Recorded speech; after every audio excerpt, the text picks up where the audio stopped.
இப்ப தெரியுது நான் குண்டா இருக்கிறது உன் கண்ணுல உறுத்துதுன்னு. ஐயா, உன்னை கட்டிட்டு வந்தப்ப நான் ஒல்லியாத்தானே வந்தேன், அழகாத்தானே இருந்தேன். உனக்காக உழைச்சுதானே நான் இப்படி ஆயிட்டேன்.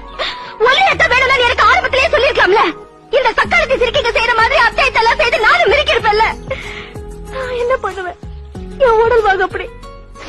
2 பிள்ளைங்களுக்கு அப்புறம் என்ன ஊறி போயிட்டு என்ன இப்படி ஆக்கிட்டு உனக்கு மட்டும் ஒல்லியா கேக்குதோ? அதே செருப்பால அத்தையும் தான் பாத்துடுறேன். ஒண்ணு நான் இல்லன்னு அவ இப்ப முடிவு பண்ணிக்க. உள்ள போய் பேசலாம். உள்ள போகவா? நீயா நினைச்சுக்கிட்டு இருக்கிறீரா? இத பாரு, இது என் வீடு. எனக்கு புருஷனா இருக்கிறவங்க இதுக்குள்ள கால் எடுத்து வைக்கலாம். அப்ப நான் புருஷன் இருந்த இப்ப இல்ல. ஏன்னா இன்னொருத்தி கூட இப்ப நீ புருஷனா இருக்க. இந்த பாரு, ஒருத்தருக்கு ஒருத்திதான் புருஷன் பொண்டாட்டின்னு தான் சொல்றாங்க. புருஷன் பொண்டாட்டிங்கன்னு சொல்றது இல்ல, தெரிஞ்சுக்க. நான் உனக்கு விசுவாசமா இருக்கேன்ல, அப்படித்தான் உனக்கும். எங்க என் மூஞ்ச பார்த்து சொல்ல, எவன்கிட்டயாவது போய் நான் படுத்துட்டு வந்தா நீ என்ன சேர்த்துப்பியா? இது வார்த்தை பேசு.